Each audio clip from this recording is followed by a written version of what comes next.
Break के बाद एक बार फिर से आपका स्वागत है। आप देख रहे हैं टैक्स गुरु और आपके सवालों का जवाब देने के लिए हमारे साथ हैं जानी मानी टैक्स एक्सपर्ट गौरी चड्ढा। गौरी, लोगों के सवाल हैं, लेकिन मुझे लगता है कि नए कारोबारी साल की शुरुआत हुई है, तो जैसे पिछला कारोबारी साल खत्म होता है लोग भूल जाते हैं, चलो अब तो जो हुआ हो गया, तो नए कारोबारी साल में ध्यान देंगे। लेकिन कई बार ऐसा देखने को मिला है कि पिछले कारोबारी साल के जो गलतियाँ आपने की हैं उसकी वजह से आपको चालू कारोबारी साल में या नए कारोबारी साल में दिक्कतें झेलनी पड़ती है। कई बार इनकम टैक्स विभाग के नोटिस आ जाते हैं। तो मुझे ये बताइए कि कौन कौन सी ऐसी गलतियां हैं जो हम कर चुके हैं, तो जिसके आधार पर, जिसकी वजह से इनकम टैक्स नोटिस आने की गुंजाइश या आशंका ज़्यादा रहती है? जी, देखिए, इनकम टैक्स नोटिस आजकल तो बहुत जल्दी आता है। पहले काफ़ी समय लगता था, लेकिन आजकल अगर आपने कोई गलती की है तो बहुत जल्दी ऐसा होता है कि आपको नोटिस देखने को मिल जाए। तो वो कुछ रीजंस ऐसे हो सकते हैं, जैसे आपने एचआरए क्लेम कर लिया, आपने एटीसी क्लेम कर लिया, लेकिन फॉर्म 16 में वो आ नहीं रहा था। लेकिन इसमें घबराने की ज़रूरत नहीं है। अगर वो जेन्युइन था, एक्चुअल था, आप अपनी कंपनी को डिक्लेरेशन नहीं दे पाए थे किसी कारण की वजह से, या आपने आखिरी मिनट ली और कंपनी उसको नहीं इनकॉर्पोरेट कर पाई, तो आपके पास प्रूफ है, कुछ सब कुछ है, तो घबराने की ज़रूरत नहीं है। या फिर आपको हो सकता है कि आपका 26AS या EIS से मिसमैच हो गया, आपकी रिटर्न में आपने कुछ और दिखा दिया, 26AS में कुछ एक्स्ट्रा दिखा रहा था, तो भी नोटिस आ सकता है। या आपकी कोई हाई वैल्यू ट्रांजैक्शन है, जैसे सपोज कीजिए कि आप 2.5 लाख रुपए 3 लाख रुपए कमाते हैं साल के, लेकिन गाड़ी आपने खरीद ली 50 लाख की, या घर आपने खरीद लिया 1 करोड़ का, उस केस में भी नोटिस आ सकता है। लेकिन उसमें भी घबराने की बात नहीं है अगर जेन्युइन केस है। अगर जेन्युइन नहीं है तो हर केस में घबराने की बात है।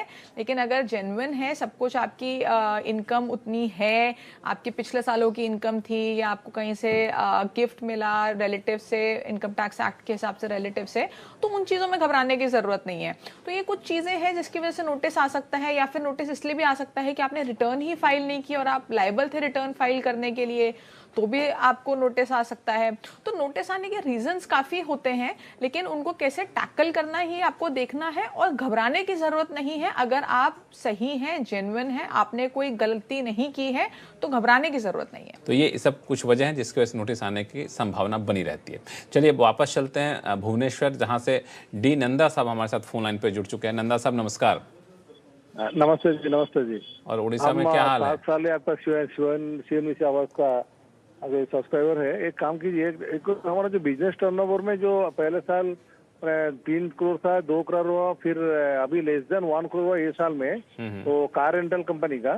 अच्छा, इसमें हम बैलेंस शीट जो अब सबमिट कर रहे हैं, आईटी रिटर्न दे रहे हैं, इसमें क्या ऑडिटेड का बैलेंस शीट देना पड़ेगा ना, इसे भी विदाउट ऑडिटर सिग्नेचर दे सकते हैं? आपका टर्नओवर 1 करोड़ से नीचे है, आपने 80 to 90 लाख बोला, तो आपको ऑडिट कराने की ज़रूरत नहीं है। अगर आपका बिजनेस है, हम प्रोफेशन की बात नहीं कर रहे, बिजनेस की बात कर रहे हैं, तो बिजनेस में आपका टर्नओवर 80-90 लाख है, आपको ऑडिट कराने की ज़रूरत नहीं है। लेकिन अगर आप पहले प्रिजम्पटिव इनकम में रिटर्न भरते थे, यानी कि सेक्शन 44AD में अपनी रिटर्न भरते थे, और आप उस सेक्शन से बाहर आना चाहते हैं, यानी कि आपने इस साल, हर साल 2-3 साल पिछले आपने भरे 44AD में, और इस साल आपने बोला 44AD से बाहर आना है, तो आपको ऑडिट कराना होगा। लेकिन अगर आप अपनी PNL बैलेंस शीट पूरा बना के रिटर्न भर रहे हैं और आपका टर्नओवर 80-90 लाख है, तो आपको ऑडिट कराने की ज़रूरत नहीं है।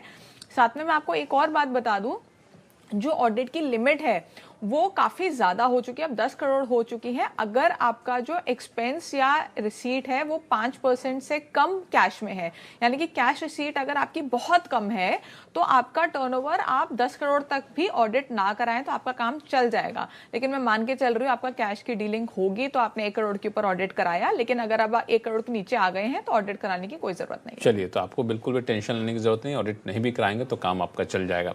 टैक्स गुरु में फिलहाल इतना ही। गौरी, आपका बहुत बहुत शुक्रिया सभी सवालों का जवाब देने के लिए। और आपके पास कोई भी सवाल हो और आप चाहते हैं कि ऐसे ही आसान भाषा में उसका जवाब मिले, तो आप हमें लिख भेजिए tax@moneycontrol.com पर। और सवाल चाहे इनकम टैक्स से जुड़ा हुआ हो या फिर GST जुड़ा हुआ, आप हमें लिखिए, उसका जवाब आपको ज़रूर मिलेगा। और फिलहाल के लिए नमस्कार, देखते रहिए सीएमई से आवाज़।